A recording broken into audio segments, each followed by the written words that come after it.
இன்றைக்கி நாம் வீடியோவில் பார்க்குறது சிறுபூனை காளி கொடி. இதோடைய மற்ற பெயர்கள் சொல்லுவாங்க காட்டுக்கொடிதோடை, முப்பரிசவல்லி, கொடிமாதுளை, பூனை புடுக்கு, முசுக்கட்டான், தொப்பிப்பழம், தண்ணீர் சோற்றுப்பழம், பூரிசம்பள்ளி என பல பெயர்கள் அழைக்கப்படுதுங்க.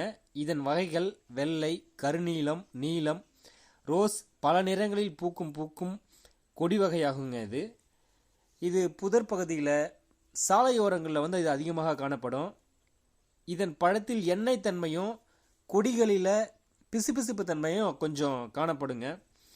இதன் பழம் மஞ்சள் நிறத்தில் காணப்படும். இதன் சுவை இனிப்பு, புளிப்பு இதில் காணப்படுங்க. மஞ்சள் நிற பழத்தை தாங்க சாப்பிடணும். இந்த பழத்தில் உள்ள இருக்கும் குழகுழப்பான விதையை மட்டும்தாங்க நம்ம சாப்பிடணும். இதில் விட்டமின் ஏ, விட்டமின் சி இருக்குங்க. மறக்காமல் இந்த சேனலை சப்ஸ்கிரைப் பண்ணுங்கள். வீடியோவை தொடர்ந்து பாருங்கள்.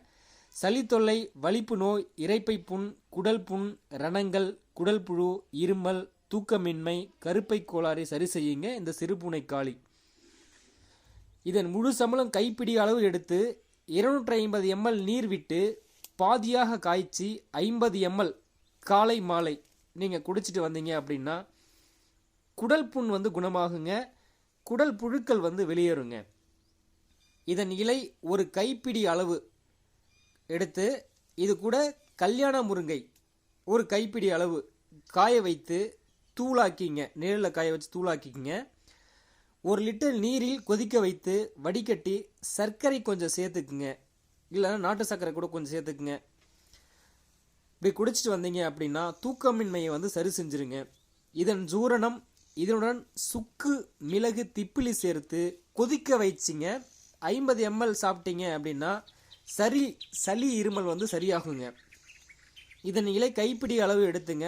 சாறு பிழிஞ்சு குடிச்ச அப்படின்னா பெண்களுக்கு ஏற்படுகின்ற கர்ப்பப்பை கோளாறை இது சரி செய்யுங்க. இதன் இலை சாறு காயத்தில் பிழிந்து தடவுலாங்க. அப்படியே அந்த இலையோடு அப்படியே நீங்கள் கட்டி வந்தீங்கன்னா காயை கொஞ்சம் சரி செய்யுங்க. இதன் காய்களில் கொஞ்சம் விஷத்தன்மை இருக்குங்க. அதனால் பழுத்த மஞ்சள் நிற பழத்தை தான் நீங்கள் சாப்பிடணும். இது சிறுபூனைக்காளி. பூனைக்காளி என்பது வேறுங்க. நான் சொல்கிறது இப்போ நீங்கள் பார்த்துட்டு இருக்கிறது சிறுபூனைக்காளி. இது கொடி வகையை சார்ந்ததுங்க. மேலும் மலட்டுத்தன்மை, தாது விருத்தி உண்டாக்குங்க இந்த பழம். இதன் வேரையும் சிறு குறிஞ்சான் வேலையும் சம அளவு எடுத்து நிழலில் காய வைத்து பொடி செய்து சலித்தது நீங்கள் பொடி செஞ்சு எப்படி சலித்து வச்சுக்கணுங்க. அதில் 1 டீஸ்பூன் 1 டம்ளரில் கொதிக்க வச்ச தண்ணீரில் போட்டு ஆற வச்சிங்க. காலை மாலை நீங்கள் குடித்து வர சின்ன விஷ ஜந்துக்கள் ஏற்படும் பிரச்சனையை சரி செய்யும். சிறு குறிஞ்சான் வீடியோ போட்டிருக்கேன். பார்க்காத நபர்கள் வீடியோவை பாருங்கள். மேலும் இதன் சூரணம் 1 டீஸ்பூன் தேனில் கலந்து சாப்பிடலாம். வாத பிரச்சனையை சரி செய்யுங்க.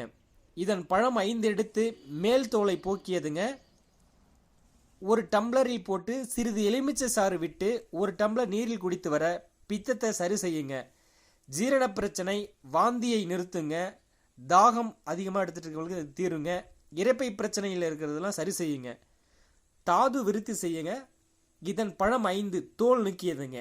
அந்த பழத்தில் தோலை எடுத்துணுங்க. எடுத்துகிட்டு உள்ளார பார்த்தீங்கன்னா குழகுழப்பு தன்மையாக இருக்கும். அது கூட இருக்கிற விதை அதை நீங்கள் பயன்படுத்திக்கலாம்.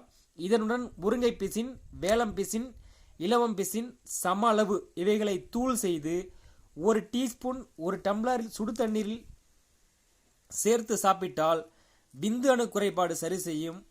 இந்த மரத்தில் இருக்கக்கூடிய 100% பலன், இப்போ நான் சொல்கிறது இந்த இலவம் பிசின் சொல்கிறேன் பாருங்கள், வேலம் பிசின், முருங்கை பிசின், இந்த மரத்தில் இருக்கக்கூடிய முழு பலனும் இந்த பிசினில், இதோட ரத்தம் தாங்க அந்த பிசின். முழு பலன் இதில் தாங்க கிடைக்கும். இந்த மரத்தில் இருக்கக்கூடிய 100% பலன் இதில் கிடைக்குங்க. இது பிசின் சேர்த்து கிடைக்குங்க. இது கூட கொஞ்சம் குங்கும சுடு தண்ணீர் கலந்து சிறிது நாட்டு சர்க்கரை 1 இதழ் குங்குமப்பூ சேர்த்து சாப்பிட்டா விந்தணு குறைபாடு சரி செய்யுங்க. மறக்காமல் இந்த சேனலை சப்ஸ்கிரைப் செய்யுங்க. வீடியோவை தொடர்ந்து பாருங்கள்.